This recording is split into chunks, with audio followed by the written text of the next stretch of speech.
The chairman of the International Monetary and Financial Committee, or the IMFC, Mohamed Al-Jadaan, has presented a report of his committee to the managing director of the International Monetary Fund, Kristalina Georgieva.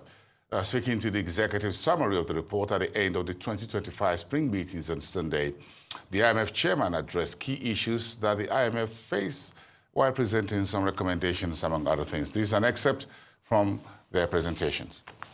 The IMF agenda.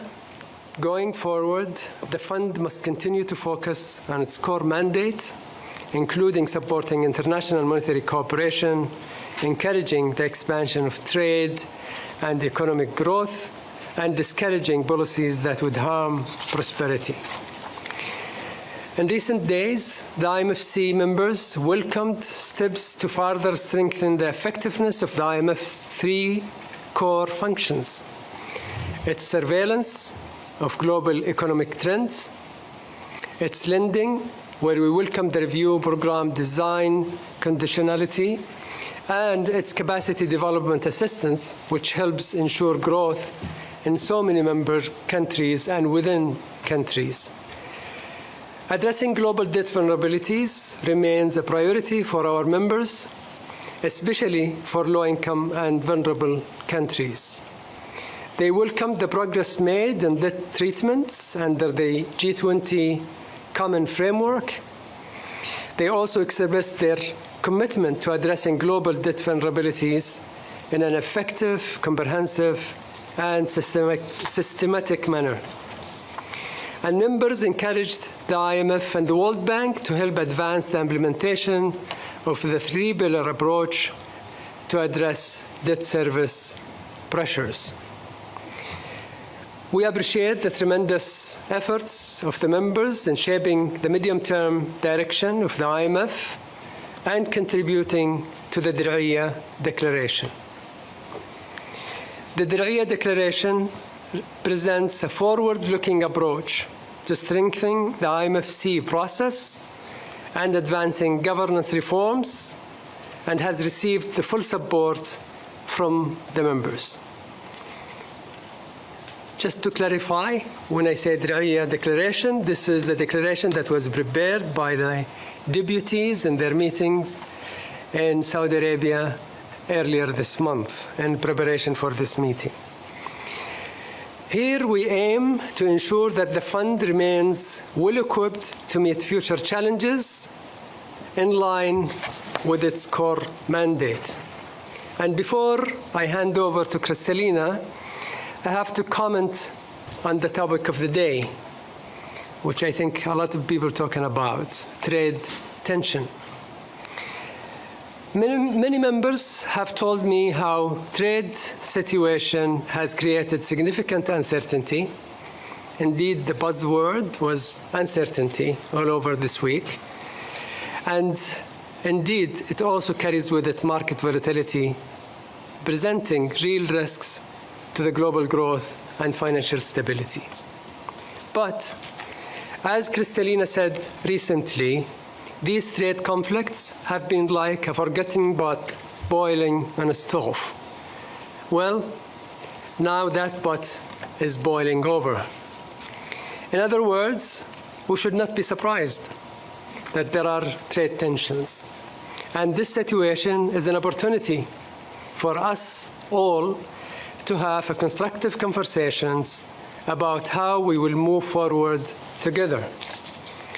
This is a challenging time, but I have always been optimist and absolutely make no apologies for that.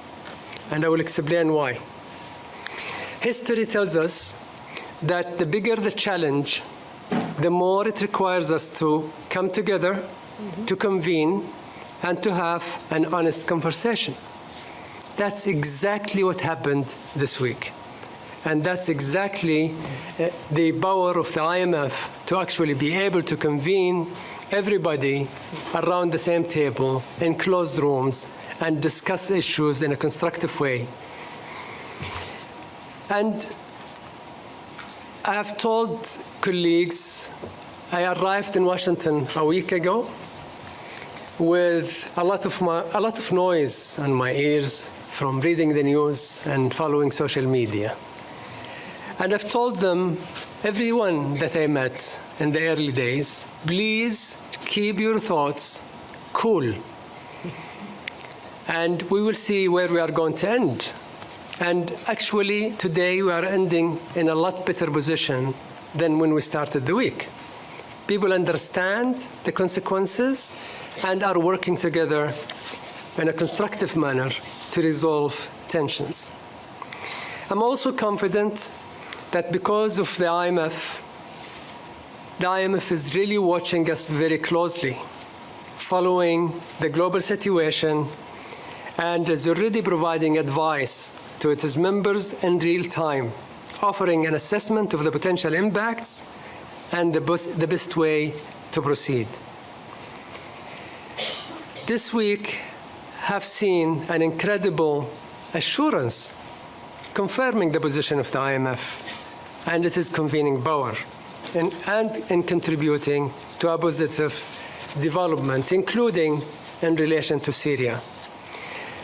Gathering together to talk about Syria and building on our meetings in Al-Ula has given us a new sense of urgency and purpose to turn a conflict-affected state, which is Syria, into a stable and economically successful one, benefiting the region and the world. It is not just about the money. It's about the work that the IMF and other partners can deliver on capacity development, quality data, and timely advice. You have seen our World Economic Outlook. It shows that the global economy is facing a significant slowdown, and also that risks are on the downside. Understandably, ministers and governors are concerned. But at the same time, they have also exhibited a remarkably constructive spirit in these meetings, coming together, showing willingness to take on the challenges facing the global economy. Minister Al-Jadaan laid out the substance and achievements of our discussions. Let me add just 3 points. First, ministers and governors agreed on the importance of reducing uncertainty and working together to clarify policies. Second, very important, they recognized that they need to seize the moment to put their own houses in order. And I saw a very firm resolve to tackle difficult and in many cases delayed reforms at home, to strengthen resilience, to remove impediments to productivity, and lift up their medium and long-term growth prospects, and to address underlying domestic imbalances which drive external imbalances. To put it simply, addressing external imbalances starts at home. And finally, we discussed how the IMF can help countries successfully navigate this period of change and build resilience. And I was very heartened to hear from the membership strong support for our work to promote macroeconomic and financial stability, and to do it through robust bilateral, multilateral, and regional surveillance. Be there for our members when they need to cope with balance of payment problems, finance them, but also finance them with the clear objective that they can strengthen their economies. I can say the words of support for our capacity development, in other words, helping countries have strong institutions, strong policies, that support was overwhelming. In this period of complex challenges for the membership, they also gave us homework. And I want to emphasize 2 areas where we will further deepen our work.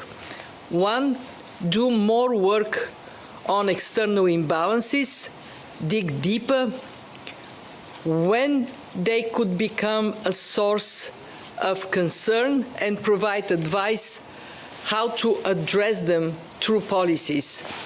2, continue to scan the financial sector to identify potential sources of instability, especially in the non-bank sector, and provide advice on how best to enhance resilience.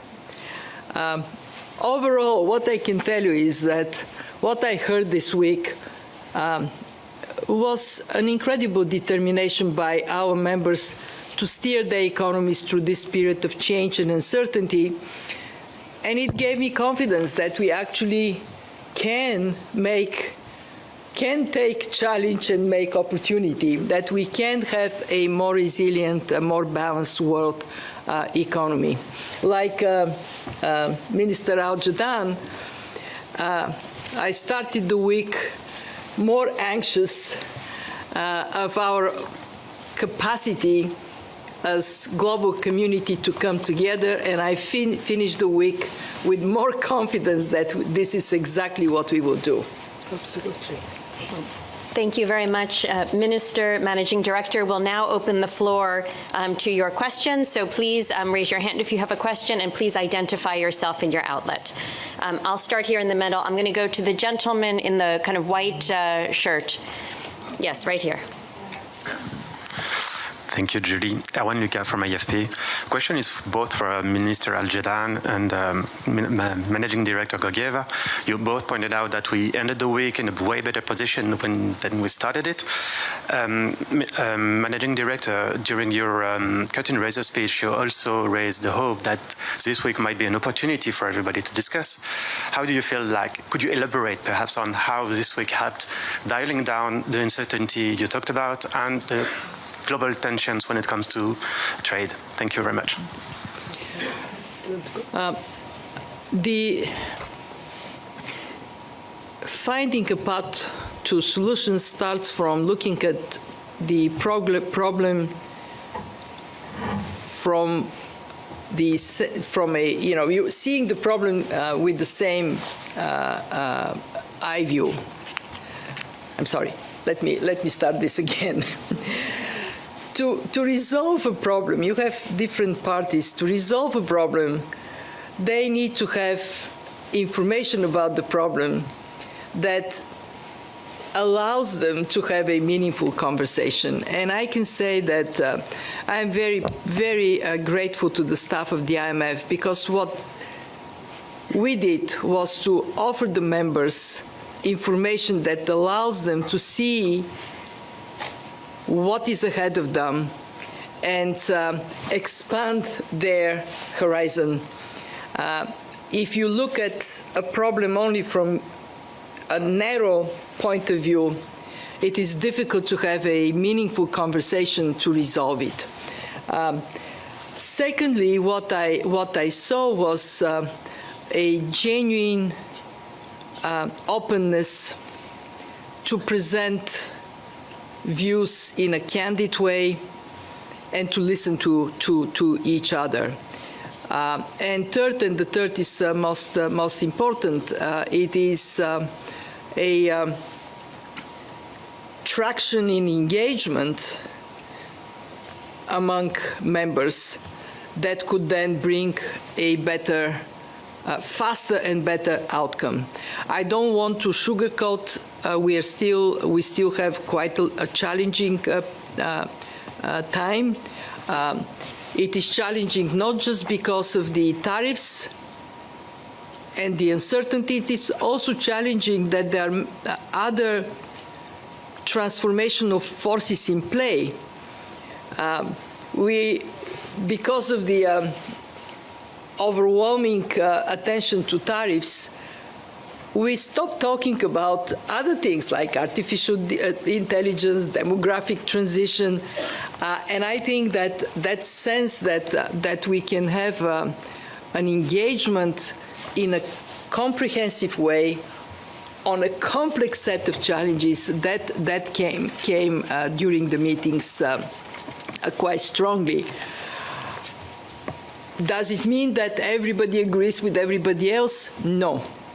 But do we have an open conversation, engaged conversation, with a fair space for everybody to present their views? Yes.